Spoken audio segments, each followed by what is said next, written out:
E, de fato, nós não temos risco de quebrar no Brasil. Veja, a demanda por títulos públicos é uma coisa impressionante. O caixa do Tesouro é extraordinariamente alto. Tem um colchão de liquidez lá dentro do caixa do Tesouro que dá para ele sustentar 10 meses de financiamento de dívida pública sem emitir um centavo de título novo. Então, cada R$1 do salário mínimo são 469 milhões de reais de despesas a mais para cada R$1 do salário mínimo. O resumo da ópera é que nós temos uma situação fiscal frágil, a gente gasta demais e gasta mal, não avalia os gastos públicos e, apesar disso, o Brasil não vai quebrar. Aquela expectativa do mercado, eu me lembro quando eu entrei na Warren e comecei a visitar os clientes, de que o mundo ia acabar, né, como naquela música do Assis Valente, anunciaram e garantiram que o mundo ia se acabar. E como já diz o título da música, que é um spoiler, o mundo não se acabou, né?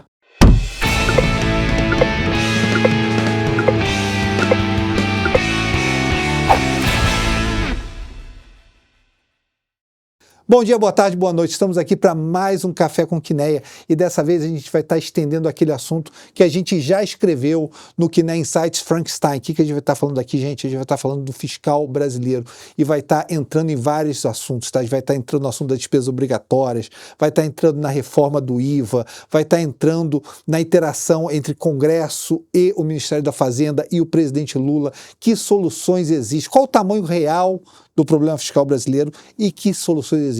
E para responder essas perguntas, a gente pensou num convidado especial para vocês e a gente está trazendo aqui Felipe Salto, tá? Da Warren Research. Eu não vou nem precisar apresentar muito o Felipe, porque se você for nas referências de internet, você vai achar que é um dos maiores especialistas sobre o fiscal brasileiro. Felipe trabalhou, por exemplo, na Secretaria de Finanças do Estado de São Paulo, tá? Uma pessoa que dedicou tempo ao setor público e dedica o seu tempo, leciona, tá? Ele é professor, é um cara que dedicou grande parte da sua carreira, do seu tempo, pensando em soluções para os problemas fiscais brasileiros, tá? Uma pessoa que dedica o seu tempo ao país. Trazendo ele aqui hoje, essa conversa, eu tenho certeza, gente, vai ser sensacional e a gente vai passar por vários assuntos aqui super interessantes na próxima hora. Felipe, eu queria agradecer muito a tua presença aqui, obrigado pelo teu tempo, é um prazer ter uma pessoa como você aqui nesse programa para tratar desse assunto, talvez seja o assunto mais importante do país no momento. Eu que agradeço, Rui, cumprimentar você e a todos da Quineia, dizer que é um prazer estar aqui com você. Obrigado pelo convite. Tá, joia. Felipe, só para a gente começar com uma introdução, tá? Cara, finanças públicas é o que se discute hoje em dia no Brasil. Mas eu acho que o eleitor médio, a pessoa média do país, ele se pergunta o seguinte: bom, o Brasil dizem que o fiscal é muito ruim. Mas agora vem recentemente a Moody's, diz que o fiscal não é tão ruim.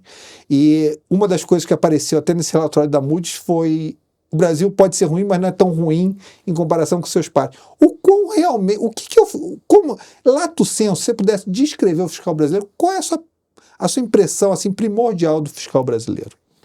Bom, o primeiro ponto que eu destacaria é o seguinte: nós temos um problema fiscal estrutural. O déficit público é recorrente. Quando a gente limpa as receitas que são atípicas, né? Aquela arrecadação, por exemplo, de depósitos judiciais, de medidas que vêm uma vez e vão embora, a gente percebe que existe ali um déficit estrutural. A literatura fala disso, né? Que os governos têm um viés deficitário. E as regras fiscais vêm para corrigir esse viés deficitário. A nossa dívida pública é muito alta, obviamente, quando comparada com os pares, né? Os países em desenvolvimento, a nossa dívida é cerca de 15 pontos do PIB maior, em média, lá no conceito do Fundo Monetário Internacional, do FMI. Então, eu diria que é uma situação fiscal frágil. A gente escreveu um artigo, o Josué Pellegrini, também especialista, e eu, na Folha de São Paulo, mostrando, né, na Ilustríssima, que tem mais espaço ali, quais são essas debilidades, essas fragilidades. E são duas grandes fragilidades. Primeiro, que a Constituição de 88, a chamada Constituição Cidadã, ela tem um capítulo de finanças, tributação e orçamento que garante muita coisa e enrijece muito o orçamento. Então, não é que a gente seja contra a educação, a saúde e os benefícios sociais, mas é que a forma pela qual a gente introjetou na Constituição e, portanto, no processo orçamentário essas garantias, ela foi subótima, ou ela se mostrou subótima. O Naércio Menezes Filho, por exemplo, ele tem estudos mostrando que a vinculação na área de educação foi positiva, olhando a posteriori, porque garantiu recursos, a gente melhorou. Mas veja, não é porque essa garantia de um pedaço do orçamento gerou benefícios para as políticas públicas que ela vai ser sempre a melhor opção, sobretudo porque a restrição fiscal é grande. Então, o excesso de vinculações é a primeira, né, que eu citaria, a primeira questão que caracteriza essa fragilidade. E o segundo são as indexações. Quando você reajusta o salário mínimo, por exemplo, automaticamente a Previdência, o abono salarial, o seguro-desemprego, a lei orgânica de assistência social, o benefício de prestação continuada, crescem. Então, cada R$1 do salário mínimo são 469 milhões de reais de despesas a mais para cada R$1 do salário mínimo. Esses dois problemas precisam ser atacados. Evidentemente que também o lado da receita é importante, eu acho que o ministro Fernando Haddad avançou em algumas ações importantes, por exemplo, rever benefícios tributários iníquos. Eu cito a medida provisória 1185, que redundou na lei 14789, que é muito importante, porque, por exemplo, se o governador Tarcísio aqui em São Paulo decide dar um benefício para um setor do ICMS, que é o imposto estadual, os empresários podiam abater esse benefício do lucro e os impostos federais recolhidos sobre esse lucro, obviamente, eram erodidos, porque você descontava aquele benefício do ICMS da base. Isso mudou, então a arrecadação aumenta. A nova lei do CARF, que é aquele tribunal ligado à Receita Federal, antes de você litigar na justiça, né, quando você vai questionar um auto de infração lá no fisco, você litiga no administrativo. A nova lei do CARF, com a volta do voto de qualidade em favor do fisco, também é positiva. A lei das transações tributárias. Então, tem um conjunto de medidas, e ainda são poucas, porque a gente tem uma renúncia tributária no Brasil, chamado gasto tributário, de 540 bilhões de reais. Isso é o que as empresas não pagam, que deveriam pagar por benefício fiscal. Exatamente. Né? Por exemplo, o Simples Nacional, a Zona Franca de Manaus, regime especial da indústria química, todos os incentivos que estão lá. Por exemplo, descontos dos gastos com saúde no imposto de renda pessoa física. Nós dois aqui vamos fazer uma consulta num hospital de São Paulo, num hospital caro, aí a gente pega a nota fiscal e abate na declaração do imposto de renda. Isso é um disparate, porque é uma transferência de renda do Estado brasileiro para quem não precisa. Né? Então, esse exemplo são 25 bilhões de reais. Então, tem muita coisa também do lado da receita que precisaria ser revisto. Mas do lado do gasto são esses dois problemas. E se você me permite, essa coisa da Moody's é interessante, porque, de fato, eles elevaram a nota do Brasil. E, de fato, nós não temos risco de quebrar no Brasil. Veja, a demanda por títulos públicos é uma coisa impressionante. O caixa do Tesouro é extraordinariamente alto. Tem um colchão de liquidez lá dentro do caixa do Tesouro que dá para ele sustentar 10 meses de financiamento de dívida pública sem emitir um centavo de título novo. Então, são características, junto com o balanço de pagamentos, que a gente tem contas externas saudáveis também, e dá para discutir isso, que levam a subsidiar, a fundamentar essa decisão. E também a Moody's falou sobre o crescimento potencial, né? Que é uma variável não observável, mas segundo a Moody's, eu acho que os últimos dados do PIB mostram isso, de certo modo, né? Esse erro de projeção nosso dos economistas, que talvez o potencial seja maior. E aí o crescimento ficou um pouco mais alto, até estimulado pelo gasto público, em parte, né? E esse crescimento maior não gerou inflação. Então, veja, quando você tem um crescimento um pouco maior, a relação dívida-PIB também é beneficiada. Mas a Moody's fez questão de dizer lá no fim que os gastos obrigatórios precisam ser controlados, o governo tem que fazer algum ajuste mais efetivo nessa matéria. Então, o resumo da ópera é que nós temos uma situação fiscal frágil, a gente gasta demais e gasta mal, não avalia os gastos públicos e, apesar disso, o Brasil não vai quebrar. Não, perfeito. Até eu acho engraçado quando a gente discute que o Brasil vai quebrar, mas o brasileiro não tira o dinheiro do Brasil. O brasileiro é um dos povos que mais tem dinheiro dentro do seu próprio país. De uma maneira ou de outra, o brasileiro reclama do fiscal, mas gosta do CDI. Ele fica aqui dentro, né? Bom, agora vamos conversar um pouco sobre a situação econômica atual. Você disse para mim o seguinte, olha, está forte o PIB, a Moody's disse que estava crescendo, mas parece que parte desse PIB forte é fator de que a gente saiu desde o governo Bolsonaro, ali no final, para a tentativa de reeleição, de um esforço fiscal muito grande. Eu estava vendo outro dia, parece que o Bolsa Família saiu de uma média de 240 para 600 e alguma coisa. Né? Isso é um esforço fiscal grande. Quanto você acha que... Qual foi o delta fiscal que o Brasil viveu e quanto você acha que isso está impactando o crescimento? Essa pergunta é importante, porque quando a gente olha o impulso fiscal, né, tem que calcular o resultado primário estrutural, descontar os efeitos do ciclo e tal. Mas em grandes números, você teve pelo menos um efeito de cerca de 1 ponto percentual do PIB, ajudando na economia nos últimos 2 anos. Porque o último ano do governo Bolsonaro foi um ano de expansão, né? O aumento do Bolsa Família junto com o Auxílio Brasil e também a liberação de uma parte no teto de gastos, a questão dos precatórios. E o final do governo Bolsonaro, já com o governo Lula eleito, foi um momento ali de transição em que o novo governo negociou com o governo antigo e o Congresso uma licença já para gastar mais no primeiro ano. Então, o déficit em 2023 ficou em 230,2 bilhões. Muito alto, né? Obviamente, 2,2% do PIB. Ah, mas pagou 90 bi de precatório. Bom, despesa tem que ser paga, né? A Justiça, inclusive, mandou pagar, tem que pagar. Esse ano há uma melhora, porque nós vamos para algo como 70 bi. Talvez menos, porque nesses 70 bi tem 40,5 bi de créditos extraordinários para o Rio Grande do Sul. E provavelmente não vai usar tudo, porque só gastou metade até agora. Certo. E já está no fim do ano. Então talvez tenha um cancelamento desses créditos e talvez venha uma ajuda também de alguma receita do BNDES, lucros extraordinários do BNDES, depósitos judiciais. O fato é que o primário vai ser melhor esse ano. Vamos assumir esse 68,8 bi, que é o número oficial do governo, inclusive. A nossa projeção é um pouco menor do que essa, 57,6 lá na Warren, mas o fato é que melhorou. E ano que vem, né? A grande questão é que uma parte das medidas que o governo atual tomou, elas são temporárias. Por exemplo, tributação dos fundos fechados. Você tributa aqueles rendimentos acumulados todos, é once and for all, é uma vez só e acabou. E aí, como é que faz? Não, mas vai ter receita incrementalmente crescendo, porque tem uma parte que é permanente, você vai continuar tributando os fundos, só que não tem mais aquele estoque. As offshores, a mesma coisa, a lei das transações tributárias, todas essas que eu citei. Então, o que está faltando? E acho que nesse sentido o relatório da Moody's é providencial. Está faltando o compromisso do lado da despesa. Isso já tive a oportunidade de falar para o próprio ministro Haddad, para os seus auxiliares, e acho que eles estão com compromisso mesmo de segurar a responsabilidade fiscal. Só que eles estão num governo de esquerda. E evidentemente que não dá para chegar e dizer, vamos melhorar o resultado primário e vamos fazer um superávit da noite para o dia. Não vão. E quem votou no governo atual sabe que não dava para esperar uma mudança da água para o vinho do ponto de vista do resultado primário. Por outro lado, aquela expectativa do mercado, eu me lembro quando eu entrei na Warren, comecei a visitar os clientes, de que o mundo ia acabar, né? Como naquela música do Assis Valente, anunciaram e garantiram que o mundo ia se acabar.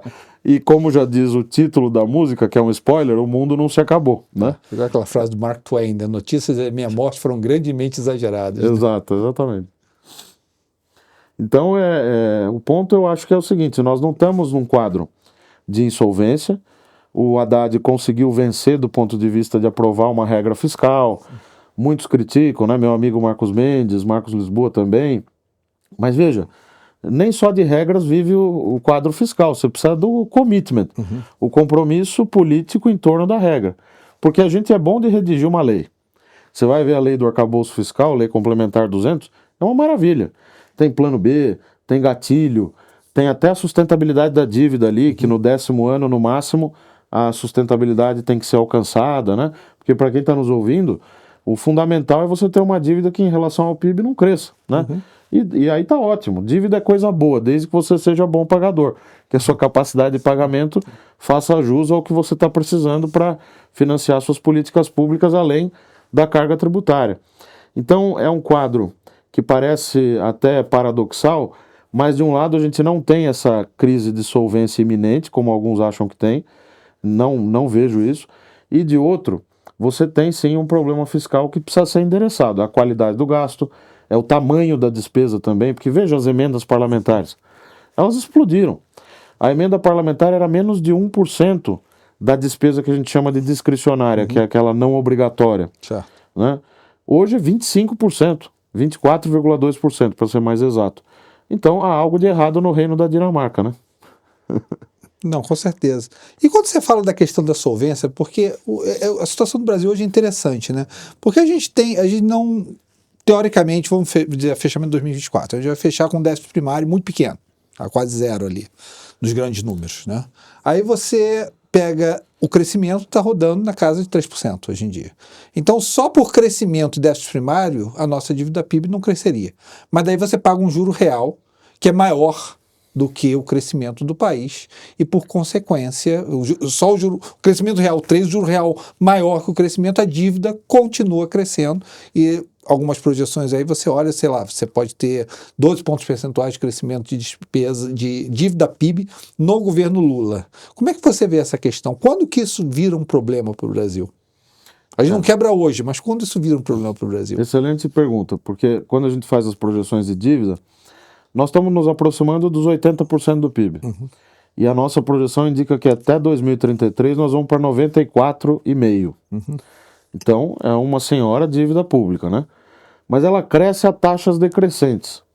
Ah, mas é como você falar pro obeso que ele tem que fazer dieta, e aí ele fala, não, eu tô engordando menos. Não, mas você tem que parar de engordar e você tem que emagrecer, né? Eu falo por conhecimento de causa nesse aspecto, né? Então, o governo, essa analogia é boa, porque, num primeiro momento, se você sinaliza que a dívida não explode, tá bom. Mas não é suficiente. Porque aí é o que você falou, o juro real é muito alto no Brasil. Então não há Cristo que aguente fazer superávit primário suficiente para um juro real tão elevado. Só que em economia tudo é endógeno, né? Então como é que eu faço para esse juro ser mais baixo? Provavelmente a nossa taxa neutra de juros, que o Banco Central calcula em 4,8%, 4,75%, apesar de ser difícil de estimar esse tipo de coisa, né? Mas ela seria um pouco menor se a gente avançasse, por exemplo, em abertura comercial, aumentar a nossa corrente de comércio, melhorar a infraestrutura nacional, melhorar o sistema tributário. Agora foi aprovada uma reforma, que depois a gente até pode falar sobre ela. Eu acho que ela pode ter algumas coisas positivas, mas ela tem um lado muito obscuro, que pode aumentar a complexidade do sistema tributário. Então, o juro... Você está falando da reforma do IVA. A do IVA, né, que é a emenda constitucional 132. Então, tudo isso afeta a taxa de juros também. E o próprio fiscal afeta o juro. Então, o governo ele só precisa fazer uma coisa, ele não precisa fazer um ajuste brutal, a meu ver, esse governo.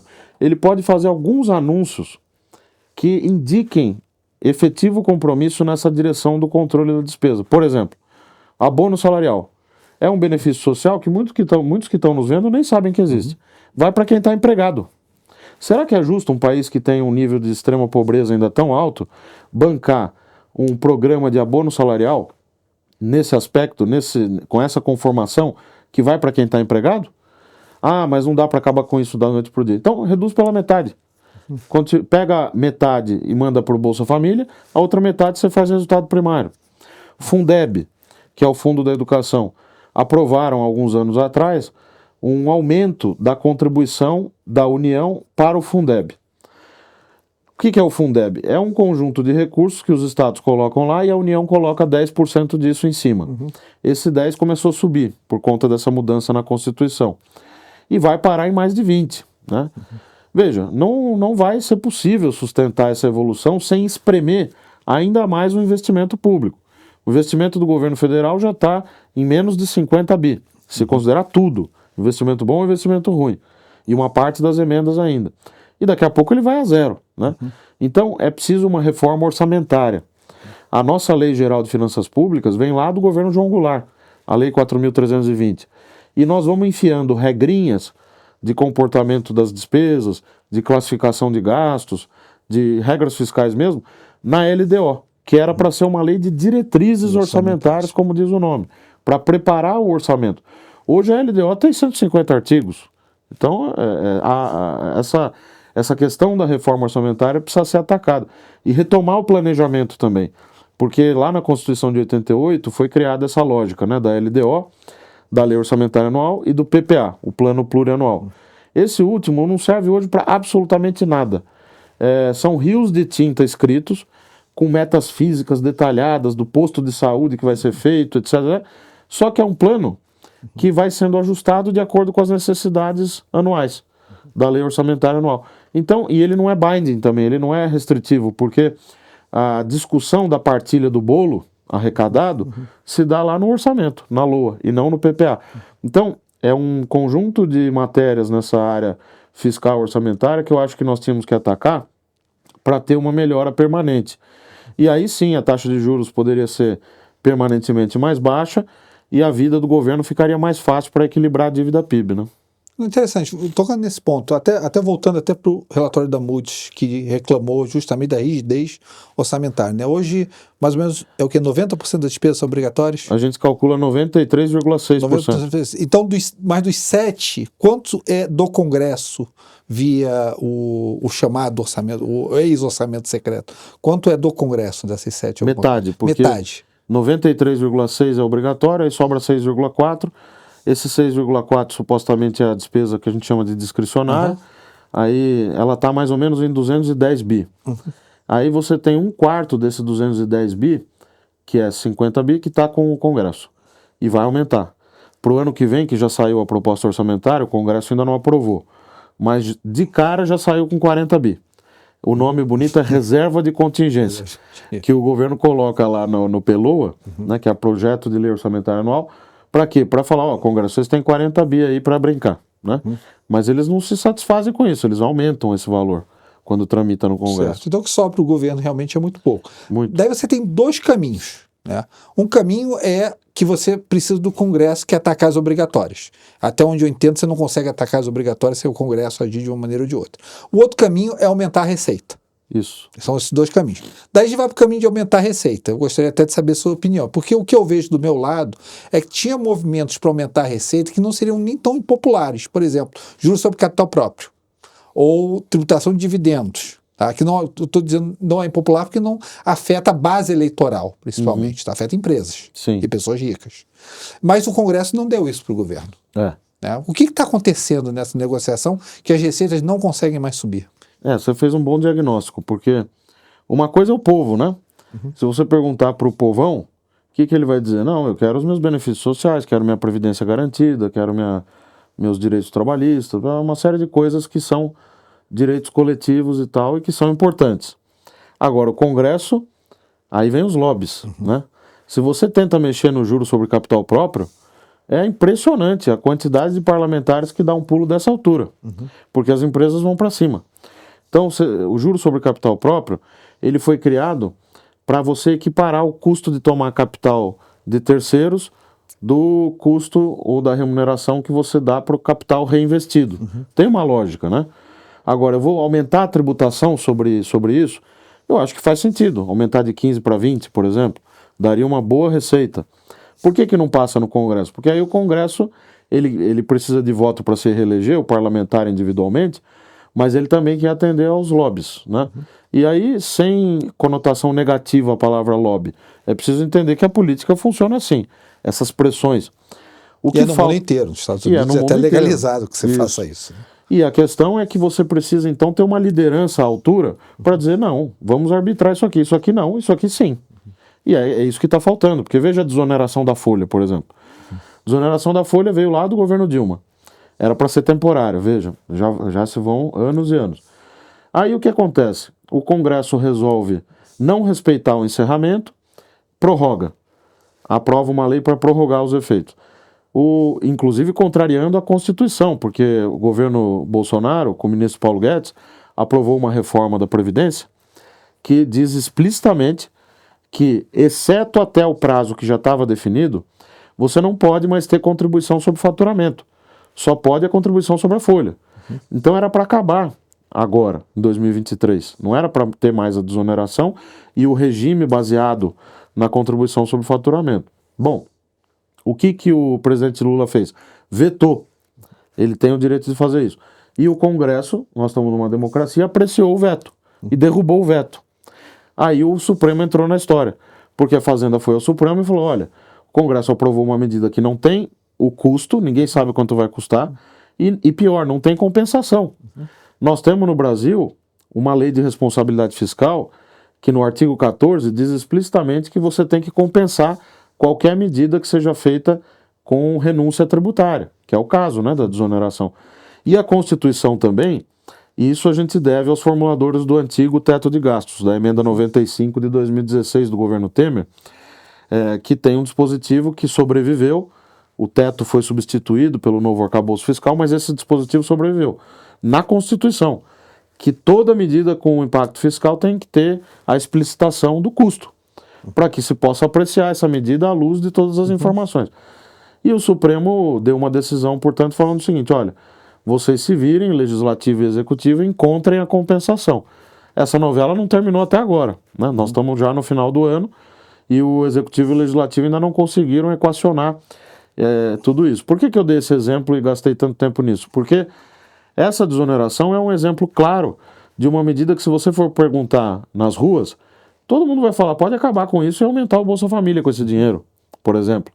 Agora, no Congresso não é assim, porque as empresas estão lá fazendo pressão, os setores que são mais afetados estão lá fazendo pressão. E é interessante que o Estado brasileiro tem até uma estrutura dentro do Ministério do Planejamento, que é uma Secretaria de Monitoramento e Avaliação. E lá dentro dessa secretaria tem o CEMAP, que é um Centro de Monitoramento e Avaliação. Antes ele era um órgão apartado, agora ele está na estrutura do planejamento, que já produziu vários estudos sobre a desoneração, sobre o abono salarial, sobre várias coisas. Só que esses estudos e as suas conclusões não estão sendo introjetados no processo orçamentário. Eles são devidamente engavetados. Tá. Mas quando... Eu fiquei curioso. Quando... Você não consegue progredir do lado da Receita, tá? A Receita tem essas dificuldades que você mencionou, né? Tem sempre um lobby que acaba sequestrando esse interesse e você mantém as despesas com as receitas com certa rigidez. Aí você tem que ir para o lado da despesa. Você falou, na despesa discricionária não tem mais nada, né? Você tem que ir na obrigatória. Se você for na obrigatória, porque 2025 é um ano em que... 2026 é um ano eleitoral, né? Eu acho que alguém gostaria de algum espaço, qualquer político gostaria de algum espaço no orçamento para benesses em um ano eleitoral, é normal, independentemente de afiliação partidária, todo político gosta, nos Estados Unidos gosta, aqui gosta. E para fazer isso em 2025 você precisa criar alguma flexibilidade. E me parece que você tem que atacar essa questão das obrigatórias. O que pode acontecer em 2025 nesse trajeto? Eu diria uma coisa, só uma questão que eu acho que tem o que fazer do lado da Receita. O governo atual conseguiu mexer em algumas coisas, mas muito pouco ainda. A Receita está crescendo quase 10% acima da inflação, janeiro a agosto, contra o mesmo período do ano passado. Então isso mostra que dá para mexer do lado da Receita, mas não é fácil, porque você vai enfrentar as pressões. Tem esses one-offs que você mencionou. E tem os one-offs. Do lado da despesa, mesma coisa, você vai enfrentar os donos de cada uma dessas despesas, né? Claro que, muitas vezes, se você tiver um pacote grande, você vai negociando, fica isso, sai aquilo, tal. Mas para 2025, eu vejo que o governo não vai conseguir escapar de ter algumas medidas concretas, sob pena dele perder uma oportunidade de voltar ao grau de investimento. Porque quando a Moody's dá esse passo, é um sinal claro falando o seguinte: se você fizer a lição de casa, só falta um degrau aqui para você subir. E aí você chega no topo, e aí o Brasil vai atrair muito investimento de boa qualidade e tudo. Foi importante, eu tenho uma visão um pouco diferente de alguns colegas e tal, que eu li pela imprensa, foi importante essa participação do presidente Lula naquela reunião com as agências, com a agência, junto com o ministro Haddad. Porque, veja, ele deve ter percebido o que está em jogo, para ele poder voltar a atrair investimento, para ele eventualmente colaborar com a taxa de crescimento econômico ao longo do governo dele, eventualmente nos próximos também, deixar um legado nesse aspecto. Então, esse compromisso com o lado da despesa é que precisa acontecer. O que dá para ser feito? Você tem um conjunto de medidas, né? O próprio Rogério Seron, secretário do Tesouro, já vem falando de algumas. Você ouve o governo testando essas coisas na imprensa, que a gente chama de balão de ensaio, para ver qual vai ser a reação. Aí ele ou volta atrás ou ele avança, e também com o Congresso. A questão da saúde e educação, a vinculação, hoje a saúde e a educação são vinculadas à Receita. Se você conseguisse uma regra de vinculação ao espaço que você tem na despesa discricionária, ou então colocar a correção pela inflação e deixar o debate sobre o montante para o processo orçamentário, já seria um grande avanço, daria para economizar. O Fundeb, que eu mencionei, a questão dos reajustes salariais dos servidores e da reforma administrativa. Tem muito para fazer no gasto de pessoal. O governo anterior optou por fazer algo mais radical, interromper o reajuste salarial e concurso. Só que isso produz efeito fiscal durante um tempo, né? A despesa de pessoal caiu de 4,2% para 3,4% do PIB nesse período, dos 4 anos do Bolsonaro. Mas aí fica aquela pressão que quando assume o novo governo você não consegue segurar. E vai começando a conceder reajustes e a despesa vai de novo sendo pressionada. Previdência, a indexação ao salário mínimo. Ah, mas é muito difícil. Veja, eu estou citando várias medidas. Você pode apresentar um pacotaço e negociar isso com o Congresso. Agora, o Executivo vai ter que tomar a iniciativa. Não é o Congresso que vai fazer isso. E essas coisas vão entrar na negociação típica do relacionamento desses dois poderes, né? Perfeito. Porque você tocou num ponto importante, né? Que eu acho que a maioria das pessoas não sabem disso, né? Que há certas despesas que crescem de acordo com a receita, né? Que saúde e educação, mas você tem um teto de 2,5%. Né? E aí o que acontece é que acaba pressionando o resto todo. Isso. Né? E aí você tem que ir no Congresso para negociar o fato de que tirar essa rigidez dessas despesas. A minha pergunta para vocês seria o seguinte: eu tive a impressão de que o presidente Lula teve um envolvimento, tá, e proativo desse upgrade da Moody's. E estaria na agenda dele realmente, ele apostaria proativamente em conseguir esse grau de investimento no ano que vem? Você acha que faz parte da agenda dele isso? Olha, políticas são sinais, né? E o sinal de um presidente da República ir até uma reunião dessa é muito forte. E a minha leitura é positiva, porque, veja, ele está comprometido. Ele não vai à agência de risco para se expor, para dizer que não vai fazer nada, ou para dizer que o governo dele vai ser gastador. Ao contrário. Então, é, de certo modo, um compromisso tácito ali que se firma. Vamos fazer a nossa parte, esperamos que vocês possam fazer a de vocês, se acharem que a gente vai melhorar mesmo. Agora, não vai ficar esperando cair do céu, que não vai acontecer. Eu entendo que a Moody's deu um voto de confiança, o peso do aumento do PIB potencial lá no relatório é nítido, né?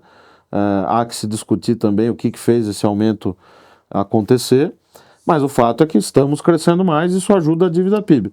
Agora, qual que é a segunda parte que é tão importante quanto a primeira?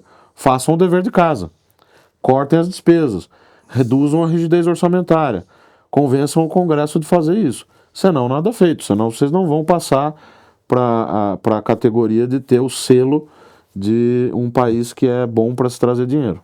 Se eu fosse uma agência de risco, uma das coisas que me preocuparia no Brasil é que, com esses triggers de crescimento de algumas despesas em relação ao crescimento da receita, é que a política fiscal brasileira ficou extremamente procíclica. Ela ajuda, na verdade, o crescimento do país. E o medo que fica é o que acontece numa reversão econômica. Né? Como é que você pensa isso? É interessante, porque quando a gente olha o que acontece com despesas que teriam alguma relação com o ciclo, por exemplo, seguro-desemprego. O que se espera do seguro-desemprego? Olha, quando você está num ciclo de baixa, o seguro-desemprego é mais acionado, aumenta essa despesa. Quando está num ciclo de alta, o contrário. Mas no Brasil ela cresce monotonicamente, a despesa com seguro-desemprego. Então esses chamados estabilizadores automáticos, né, não funcionam muito bem no nosso caso. Parece-me que há um viés em que o gasto sempre aumenta. Há sempre uma tendência de aumentar, um pouquinho mais ou um pouquinho menos, mas afora a questão de respeitar a meta de resultado primário, né, que é a receita menos a despesa sem considerar o juro, e o limite de gasto que você mencionou, que tem um teto de 2,5% em termos reais, mas tem uma regrinha que é baseada na evolução passada da receita, afora isso, a tendência é sempre aumentar a despesa. Então, existe uma contribuição do gasto do governo ali dentro da demanda agregada, do PIB, que não deve ser descartada. No PIB do segundo trimestre agora, por exemplo, a indústria reagiu pelo lado da oferta e pelo lado da demanda, o gasto do governo, mas o investimento reagiu também. Então, não dá para retirar esse componente governo do desempenho do PIB que nós estamos vendo nos últimos anos, né? E o governo que nós tivemos de direita, que já se encerrou, ele também teve um certo viés gastador, com auxílios, com coisas. A pandemia, obviamente, requereu do governo à época uma ação rápida, né, para gastar, e aí foram volumes extraordinariamente altos, mais de 500 bilhões de reais em um ano só, e não tinha como ser diferente. Mas tirando essa questão das atipicidades, das emergências e tal, a direita e a esquerda têm um viés que é pró-gasto público. Então você acaba tendo um peso no PIB, como você colocou, e eu concordo, que é quase que permanente, né? E se eu fizer um ajuste fiscal da noite para o dia, a economia vai desabar? Não creio, porque tem uma gordura tão grande no juro que a gente pode ganhar por esse lado. você tem um efeito de expulsar um pedaço do gasto ruim e no lugar disso, se o juro ficar realmente um pouco mais baixo, vem o investimento privado e vem o consumo privado. Eu me lembro até quando a gente dizia que se o governo parasse de investir no BNDES, o setor, as áreas de investimento não ocorreriam. De repente o governo sai do BNDES e a gente tem uma explosão de financiamento privado que entra no lugar, né? E fez até a nossa indústria de investimento crescer bastante nesse sentido, do ponto de vista privado. Às vezes a gente não percebe esses efeitos, né? Eu fiquei curioso de uma coisa que você mencionou, a reforma do IVA. Porque eu dizia assim, quando começou o governo Lula, eu me lembro que eu até falei essa frase assim, se eles aprovarem a reforma tributária, eu já estou feliz o suficiente, porque eu sei o peso que é o PIS, COFINS, ICMS, IPI, né, e ISS da vida do brasileiro ou na história econômica brasileira recente. A gente escreveu até um paper chamado Os Intocáveis, que a gente falava disso. E eu era um cara muito otimista que entrasse a reforma a reforma do IVA, né?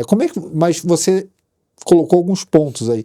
Como é que você está vendo essa reforma nesse momento? Olha, primeira coisa importante, né? Tem estudos que mostram que a maioria dos países no mundo adota sistemas de IVA, né? De Imposto sobre Valor Adicionado. Eu quero dizer que nós também, porque o Imposto sobre Circulação de Mercadorias e Serviços, o ICMS, é um IVA.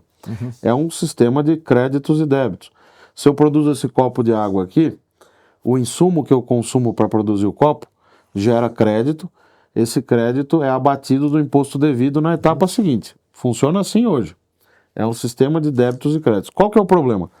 É que no sistema do ICMS eu só posso gerar crédito das coisas que eu estou vendo nesse copo, insumos físicos. Se eu consumir serviço aqui, por exemplo, não gera insumo, não gera crédito, né? E isso é um problema. Qual que é o outro problema? O ICMS ele é estadual. E, portanto, tem a dinâmica entre os estados, de comércio entre os estados. E criou-se lá no final dos anos 80 uma coisa chamada alíquota interestadual. Quando eu produzo o copo em São Paulo e vendo para o Nordeste, para o Ceará, por exemplo, fica 7% em São Paulo, a alíquota interestadual, e lá no destino você vai ter a alíquota interna, que é 18%, por exemplo, menos o que se arrecadou na origem, 7%, 11%, portanto. Quando vem de lá para cá, aí a alíquota interestadual é 12%. E no destino, suponha também que a alíquota interna de São Paulo seja 18%, fica 18 menos 12, 6. Por que se pensou isso? Porque como a indústria está muito concentrada no Sudeste, e também você tem uma disparidade regional grande, seria uma forma de você partilhar recursos, etc, etc. E mais do que isso, né, acabou se criando um meio de dar incentivo fiscal. Porque, nesse exemplo que eu dei, quando sai de um estado pobre e vem para um estado rico, que a alíquota é 12%, o que acontece? Uma grande montadora, ela escolhe ficar em São Paulo ou ficar no estado do Nordeste? Muitas vezes ela escolhe ir para lá, ou para um estado como Goiás, por exemplo, né? Por quê? Porque o governador fala o seguinte, não, você não vai recolher 12 aqui, eu vou te dar um crédito outorgado, que é um benefício fiscal, de 95%. Em vez de recolher 12, ele vai recolher 0,6%. Aí não tem quem aguente competir. Então, mesmo São Paulo tendo melhores estradas, melhor educação, o que você quiser, ele vai para o outro estado. Isso gera uma distorção alocativa que, para quem defende os incentivos, chama isso de incentivo para desenvolvimento regional, geração de emprego, mas é uma ilusão, porque nós estamos fazendo isso há décadas e as regiões mais pobres não se desenvolveram. Você gera aqueles empregos daquela fábrica específica, a renda é concentrada nisso, a região não se desenvolve e um custo alocativo de misallocation, de distorção alocativa, é gigantesco. Então, esse diagnóstico levou à reforma do IVA, a Emenda Constitucional 132, que foi aprovada e promulgada no ano passado e agora está sendo regulamentada. Por que eu concordo com o diagnóstico, mas discordo da solução, que foi essa emenda megalômana? Porque ela virou de ponta cabeça o capítulo de tributação da Constituição. Por que isso é um problema? Que vai aumentar o contencioso tributário. A transição é enorme. A CBS, que junta o PIS/PASEP e a COFINS, eu acho que ela vai dar certo. Porque a Receita Federal tem expertise, você tem o contencioso bem organizado lá com o CARF, etc. Vai dar certo. A transição é 2 anos só. Não é esse o problema. O problema é o IBS, que vai juntar o ICMS, que era esse que eu estava exemplificando, que é estadual, com o ISS, que é municipal. Vai virar um bicho só, chamado IBS. E quem que vai gerenciar esse negócio? Vamos criar um comitê gestor. Pronto, aí começa a bagunça, porque vai ter um comitê em Brasília com 54 iluminados, representantes dos estados e municípios, que vão decidir tudo. A arrecadação, a partilha dos recursos, a devolução de crédito para os contribuintes, o contencioso, quando tiver conflito, eles que vão ter que dirimir. E eu pergunto, com que mão de obra? Quem vai fazer isso? E os interesses federativos? E se houver uma disputa entre São Paulo e um outro estado, ou Goiás e Santa Catarina, ou Amazonas e Pernambuco? Como que vai prevalecer o interesse do estado? Não vai. Vai prevalecer, na verdade, o interesse desse comitê, que só tem um jeito de funcionar, com uma super centralização e com muito dinheiro. E outra, advoga-se que vai ter um split payment, que é um nome bonito em inglês, para falar que vai ter um sistema que vai a todos governar, né? E que vai fazer tudo isso que eu falei, vai dividir o recurso bonitinho, o crédito vai ser devolvido assim que o imposto for liquidado. Imagina, o contribuinte não é a Madre Teresa de Calcutá, ele vai se adaptar rapidamente. E outras formas de burlar o fisco vão aparecer, como tem hoje. Então, você devia me perguntar, mas então você é contra a reforma? Eu sou contra essa reforma. Eu acho que a gente devia melhorar o ICMS. Quais são os dois problemas? O primeiro é o critério físico da apropriação de crédito. Tinha que ter um critério financeiro, porque tem serviços que eu consumo e que deveriam gerar crédito. E o segundo problema é a operação interestadual. Tem que migrar tudo para o destino. No IBS isso vai acontecer, sabe quando? Em 2033. E quando começa a transição? Em 2029. Até lá o IBS fica com uma alíquota de 0,1%, que o dinheiro vai para financiar o comitê gestor e uma parte já vai começar a ser distribuído por fundos que estão sendo criados, que foram criados para viabilizar a aprovação da reforma. Só que muito dinheiro, é dinheiro público na veia. Se você somar o que vai de 2025 até 2043, são 790 bilhões de reais que a viúva de sempre, a União, vai ter que aportar nesses fundos. Para quê? Para viabilizar o IBS em 2033. Como que vai ser essa viabilização? Bom, o IBS ele vai ter uma alíquota de 0,1. Quando chegar em 2029, você começa a reduzir 10% ao ano, durante 4 anos, as alíquotas do ICMS e do ISS. Então você vai reduzindo 10% ao ano e vai aumentando proporcionalmente o IBS, de modo que a arrecadação seja igual.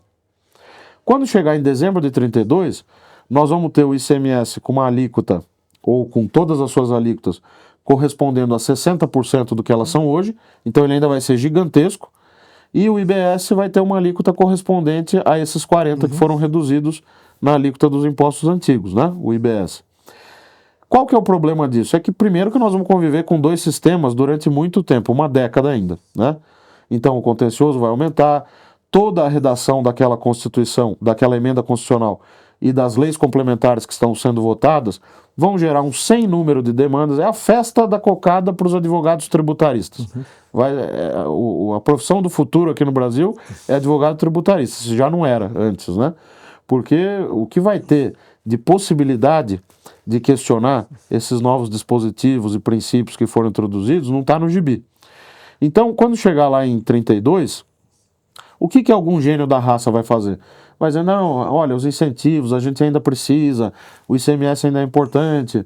Aí alguém vai propor no Congresso uma prorrogação de prazo dessa convergência para o destino, que é a grande questão que poderia gerar algum efeito sobre o crescimento econômico, porque aí sim simplificaria se migrasse para o destino.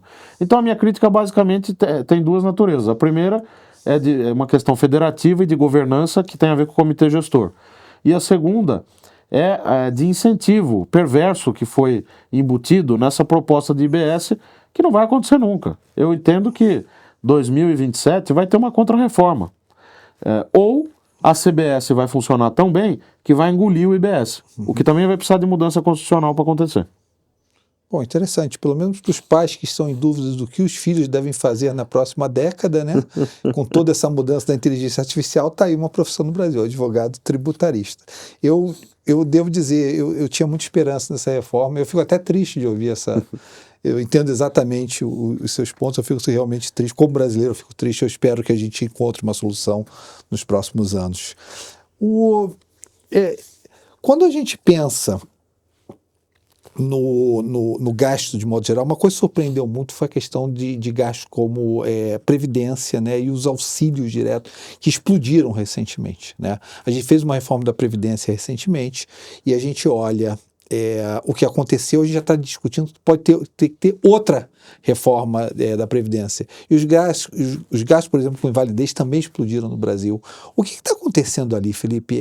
A gente vai precisar de outra reforma da Previdência, o governo disse que vai passar um pente fino agora, isso vai funcionar. O que está acontecendo nessas linhas que são tão importantes nas contas públicas brasileiras?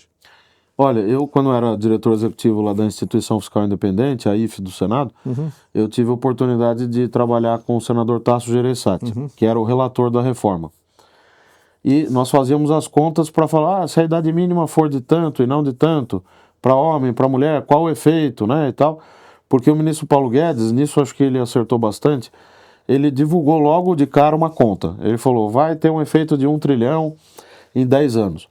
É bom porque ele deu transparência, né, e a gente pôde também confrontar. O papel da IFE é esse, né? Fazer as contas e comparar com as do governo. Então era muito esse o nosso papel.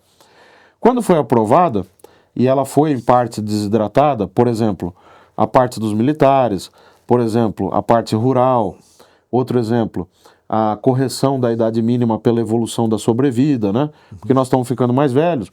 Você fixou a idade mínima e ela ficou naquele patamar. Se não tiver uma mudança, vai ficar para sempre naquele patamar. E graças a Deus estamos conseguindo ficar mais velhos, porque bem ou mal o SUS está funcionando, a saúde está melhorando, aos trancos e barrancos, mas está, né? E aí eu lembro que eu dei uma entrevista falando na época, olha, em 5 ou 10 anos vai precisar de outra reforma da Previdência. E de certo modo eu acertei, porque nós estamos em 2024, aquilo foi em 2019, e já se discute uma nova reforma. E por quê? Porque a Previdência, você estancou a sangria, mas o gasto voltou a aumentar. A emissão de novos benefícios está aumentando, né? Isso preocupa. Não discutimos a indexação ao salário mínimo, que é outro problemão, né? Se você acabasse com a indexação, você conseguiria economizar 35 bilhões por ano. É uma fábula de dinheiro, né? E daria para usar, não tudo para fazer primário, tudo que você muda em benefício social, em previdência, você pode, para viabilizar politicamente, direcionar uma parte para o programa social que é bom, tipo Bolsa Família, né? É uma forma de se negociar as mudanças. Isso eu não vejo muito acontecendo ainda, porque ou tem nós economistas de um lado dizendo tudo o que tem que fazer sem combinar com os russos, né, que são os congressistas, ou tem de outro lado os congressistas e o governo dizendo, politicamente isso não passa, não dá. Tem que ter uma combinação dessas coisas, né?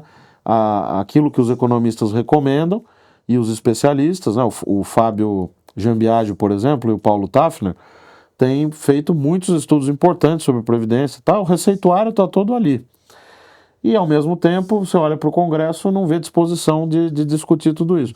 Mas vai chegar um momento que é meio inescapável, porque nós temos um encontro marcado com isso, né? E ele já está acontecendo.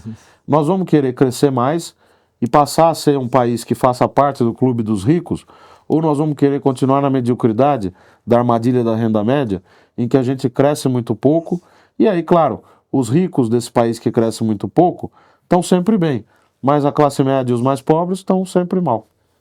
Perfeito. Uma das promessas do governo Lula foi isentar de imposto de renda as pessoas que ganhassem até R$5.000, né? Foi a promessa de campanha dele e teria que ser uma agenda de 2025.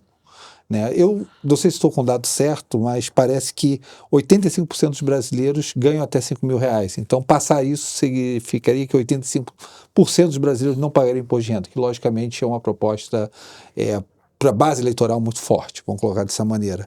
É viável do ponto de vista fiscal fazer isso? E o que seria necessário para que isso acontecesse? Não é viável. Nós fizemos uma conta, até mandamos para os clientes da Warren. Se você só fizesse a mudança da faixa, hoje a isenção é 2 salários mínimos. Se mudar para 5 salários mínimos, significa um custo de 29,7 bilhões. Não dá. Onde você vai? Quem vai pagar essa conta, entendeu? E essa conta considera só o efeito da isenção. Você tem que lembrar que, como tem as faixas superiores ali, vai ter transbordamento. Se você não fizer nenhuma lógica de desconto, como foi feito quando você mudou para 2 salários mínimos, vai transbordar para as outras faixas, aí o custo pode chegar no dobro desses 30 bi. Né? Então, ou bem você tem alguma carta na manga que vai aumentar CSLL, IRPJ, tributação de alguém, JCP, alguma coisa para financiar isso, ou você vai assumir mais um custo e aumentar o déficit público e a dívida. Então, é inviável. Essa proposta é inviável. Para conseguir fazer isso, primeiro que a gente tinha que estar com o déficit pelo menos zerado. E lembrando que para estabilizar a dívida PIB precisa de superávit. Na nossa conta, 1,5% do PIB de superávit. Nós estamos hoje saindo de 0,5% do PIB. Vou dar de lambuja que é 0,5%. Então nós precisamos de 2 pontos percentuais. Ou seja, é um esforço em 3, 4 anos de 60 bi por ano. Nós vamos com uma canetada só de aumentar a isenção de imposto de renda pessoa física, contratar 60 bi. Não dá. Mas é uma promessa de campanha. Você acha que ele vai tentar alguma coisa ali? Olha, eu acho que vai, porque até vendo as declarações do ministro Fernando Haddad outro dia, ele falou, olha, estamos estudando a viabilidade e tal. Veja, para a viabilidade acontecer, precisa alguém pagar a conta. Então, será que o Congresso está disposto a aprovar mais medidas para compensar isso? Né? Eu vejo que o Congresso está no limite. Né? E se a gente gastar bala com o Congresso com essa medida, vai faltar bala para as medidas da despesa, que também vão exigir negociação com o Congresso. Se ele vai tentar, eu acho que sim, tá? Porque é uma medida que tem apelo popular. O Bolsonaro e o Lula prometeram isso na campanha de maneiras diferentes, né?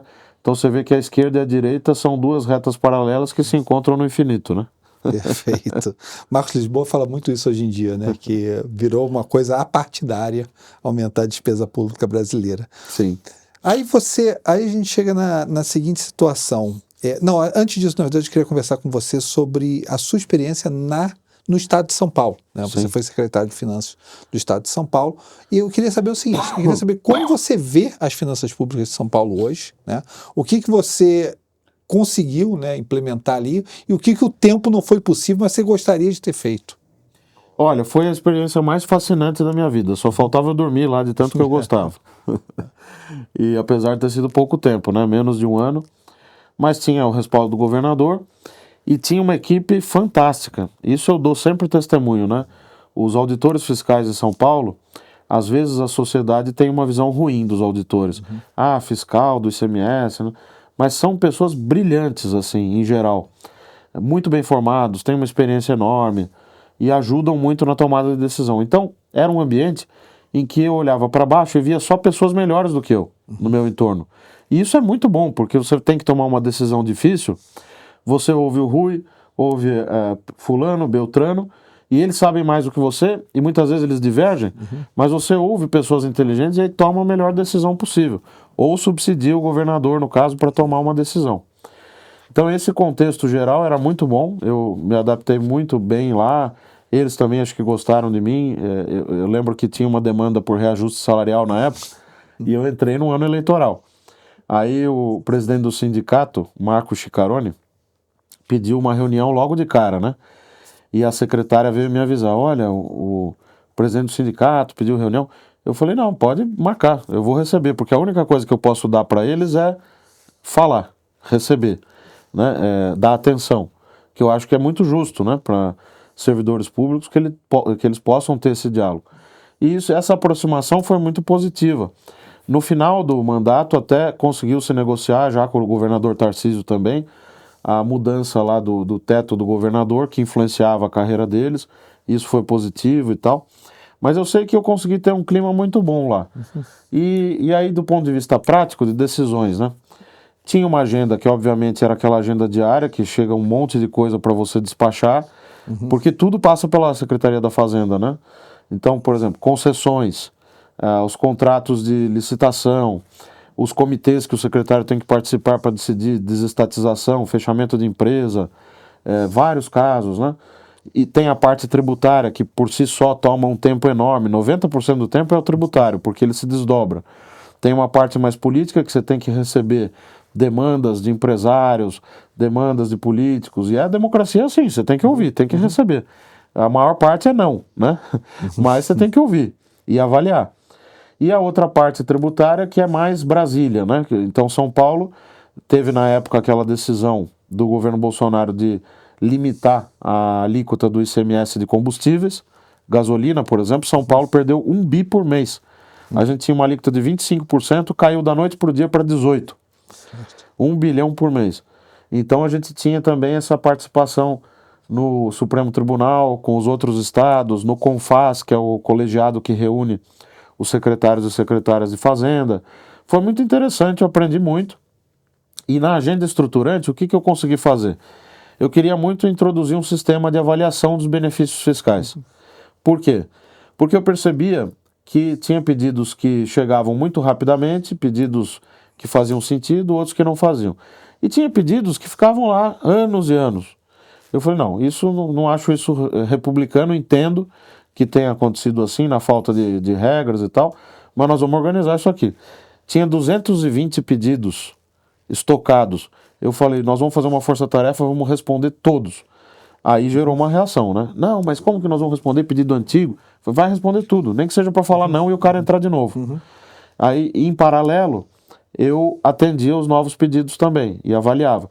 E aí nós fizemos uma resolução do secretário, com apoio do governador, para explicitar todo o trâmite dos pedidos dentro da secretaria. Olha, vai passar pelo órgão técnico, depois pela avaliação jurídica, depois por tal, até chegar no gabinete do secretário. Isso consegui fazer. E a segunda coisa, que aí o governo atual continuou, foi a criação de uma comissão de avaliação dos benefícios tributários, para a gente decidir tecnicamente o que é bom e o que não é. Também encontrei resistência, porque aí, mas tem benefício que é concedido por razões políticas. Eu falei, pois então nós vamos explicitar que é por razões políticas. Numa democracia é assim mesmo, quem teve voto decide, pro bem e pro mal, né? E aí criamos indicadores. Por exemplo, guerra fiscal, esse benefício é concedido por causa de guerra fiscal. Emprego, tal. Mostramos isso para o Tribunal de Contas, inclusive. Só que aí acabou o tempo, né? Não deu para implementar tudo isso, mas acho que eu consegui plantar as sementes, né, dessas coisas. E qual é a sua visão das finanças públicas de São Paulo hoje? Estão muito boas, tanto do município quanto do estado. O estado, quando nós saímos, tinha um caixa de 33,8 bilhões de reais. E caixa é variável de estoque, mas é um sinal importante de saúde financeira. E a dívida estava no menor patamar da série histórica. Então o PSDB, que começou com o governador Mário Covas em 95, pegou o estado quebrado, depois dos seus 28 anos, né, de gestão, deixou um caixa gordo, uma dívida em trajetória de queda, em proporção da receita corrente líquida, e no menor nível da série histórica, 115,7%. Uma coisa boa de ouvir, né? Finalmente alguma coisa boa nas finanças públicas brasileiras. Felipe, a gente está fazendo mais quase uma hora aqui de programa, né? Eu queria fazer para você a seguinte pergunta, até para deixar você realmente devagar um pouco nas finanças públicas brasileiras. Se eu te desse a posição do ministro Haddad e o presidente Lula falasse para você, Felipe, carta branca, vamos lá, querido, o que a gente pode fazer aqui? O que você faria? Se tivesse Arthur Lira chegou para você e disse, Felipe, estou contigo também, vamos lá, Pacheco, o que a gente vai fazer aqui? Aí é o paraíso, né? Porque aí dá para fazer tudo que a gente tem aqui na cabeça. Então, eu começaria fazendo o seguinte, desvinculação de saúde e educação da receita líquida. Acabou a vinculação. E aí, como é que outra regra que você vai pôr no lugar? Correção pela inflação. E ano a ano a gente decide, com base em avaliação e monitoramento, empoderaria aquela secretaria lá do Ministério do Planejamento para fazer as avaliações periódicas e obrigaria, na lei orçamentária, já tem um comando constitucional para isso, que essas avaliações fossem consideradas na hora de decidir os orçamentos dessas duas áreas. Só aí você já economiza 0,3% do PIB. A outra mudança é no Fundeb. O Fundeb tem que parar de subir aquele percentual que eu expliquei da contribuição da União e voltar para algo como 19, lá no fim da ponta, né, do período. Se voltar para 19, economizo mais um 0,1, 0,2% do PIB. Então aí já tenho 0,5% do PIB. Já zerei o déficit, porque estão partindo de 0,5, 0,6, né? com essas medidas. Emendas parlamentares. Veja, você me deu carta branca, então emendas parlamentares eu vincularia ao espaço na despesa discricionária. E reduziria também, porque elas atingiram um patamar muito grande, não adianta só estancar, porque senão elas vão continuar pressionando. Você tem que diminuir. Reduzir pela metade as emendas parlamentares e vincular qualquer aumento adicional à existência de espaço discricionário. Vai disputar com as outras discricionárias. E essa metade que vai sobrar não pode mais ser o chamado emenda PIX, né? Que hoje é uma grande parte das emendas, elas voam de Brasília para o município sem controle nenhum, sem projeto, sem edital, sem nada. E quem decide para quando vai essa emenda PIX? Essa emenda individual, na modalidade PIX, é o parlamentar. Ele indica, vai para o município tal, vai para a conta da prefeitura, ou da entidade que está sendo beneficiada. Então, é uma loucura, tanto que o Supremo bloqueou todas as emendas. Primeiro ele bloqueou as emendas PIX, depois bloqueou todas as emendas impositivas. A outra medida que eu faria é retirar o caráter impositivo das emendas, que foi introduzido numa emenda constitucional de 2015, depois só foi piorando.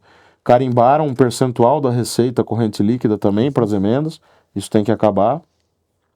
Aí, indexação ao salário mínimo. Eu acho que política de salário mínimo é muito boa, muito bem-vinda, mas é uma política de mercado de trabalho. Ela tem que ser uma coisa e a política social outra. A gente pode até criar um indexador para os gastos sociais, mas eu transformaria essa meia dúzia de benefícios sociais que a gente tem hoje em um só. Chama-se Bolsa Família. Pode até ficar um pouco maior, apesar dele ter crescido muito, a gente consegue até imaginar um Bolsa Família uns 20% maior se a gente acabar com todos os outros e consolidar em um só. Aí dá para ter 1% do PIB. Então, tem muita coisa, né, que dá para fazer. Fácil, né? Uma coisa nem tão complexas assim, né? A gente não entrou em nada muito estrutural em tudo que você falou até o momento, né? E isso seria muito interessante, Rui, porque você produziria rapidamente um superávit, né? Imagina o efeito disso sobre o juro, sobre a dívida. Pô, daí a gente cresceria 4%. No país, a percepção do risco do país lá fora. A gente cresceria até com um aumentozinho da poupança externa, até um déficit de conta corrente um pouquinho maior, atrai mais uma montanha de investimento e ia ser uma beleza. Então vamos esperar que o Haddad e o Arthur Lira vejam o programa e tenham algumas ideias positivas com relação ao que a gente pode fazer com relação ao país, né? Felipe, se você, para as pessoas que estão interessadas, tá, em aprender mais sobre a história das finanças públicas brasileiras, o que você recomenda assim, de leitura, de talvez algum vídeo, alguma coisa que as pessoas possam estudar mais? Olha, eu aprendi muito com um economista chamado José Roberto Afonso, que assessorou o Serra na Constituinte, depois se notabilizou nessa área, né, de contas públicas. Hoje ele está morando em Lisboa. Para mim é a maior referência. E ele tem um portal. É só digitar no Google aí José Roberto Afonso, tem o portal dele, é um repositório. Então, você quer saber sobre desonerações tributárias, você vai encontrar algum texto lá. Quer saber sobre dívida pública, vai ter alguma referência. Então, essa é uma primeira que eu indicaria. A segunda é o livro do Fábio Jambiage, chama Finanças Públicas. Dele com a Ana Cláudia Além, né? É um livro que é uma referência também aí para entender mais o funcionamento do orçamento, do déficit. É um livro que eu recomendo bastante. E tem o meu livro com o Josué Pellegrini também, que nós publicamos em 2020, pela Saraiva, chama Contas Públicas no Brasil, que tem um capítulo sobre cada assunto também, dívida pública, benefício tributário, isenções, a questão de avaliação também, de regras fiscais. Acho que eu indicaria essas três. Não, tá excelente. Felipe, eu queria agradecer muito você estar aqui e eu queria, na verdade, a gente traz gente aqui que realmente ajuda o país, ou ajudou o país, ou pretende ajudar o país ainda, tá? A gente deseja muito aqui que, na verdade, você tenha mais oportunidade no futuro de ajudar o país. Eu adoraria ver você em Brasília, tá ajudando aí a gente a resolver essas questões. Eu acho que o Brasil precisa de gente que estudou, dedicou sua vida tanto ao setor público, ao setor privado, e eu tenho certeza que, pelo que eu conversei contigo hoje, a gente vai ter mais oportunidade de ver você no futuro aí, ajudando a gente a encontrar soluções, né? Talvez até essa de 2027 que você falou, do IVA, ou talvez essa nova reforma da Previdência, né? Ou talvez as soluções definitivas para essas despesas obrigatórias que a gente vai ter que resolver mais cedo ou mais tarde. Muito obrigado, Felipe. Eu que agradeço, adorei a conversa, parabéns aí a você, a Quineia, e obrigado pelo espaço e pelo convite. Obrigado. Gente, olha só, mais um Café com Quineia, tá? Não se esqueçam de seguir a gente nas redes sociais, tá? A gente tem nosso Instagram, Quineia Investimentos, LinkedIn, Quineia Investimentos, grupo do WhatsApp, Quineia Investimentos, o blog da Quineia, onde vai estar ali, por exemplo, nosso Quineia Insights, Frankenstein, falando do fiscal brasileiro também. Também você vai poder assinar ali no blog da Quineia para receber todo o nosso conteúdo, os próximos Café com Quineia. Nosso próximo Café com Quineia vai ser um Café com Quineia num assunto diferente, mas sensacional e surpreendente para você, tá? Não deixa de seguir a gente nesse conteúdo. Muito obrigado ao Felipe, tá? E até a próxima Café com Quineia, mês que vem. Gente, um grande abraço e tudo de bom.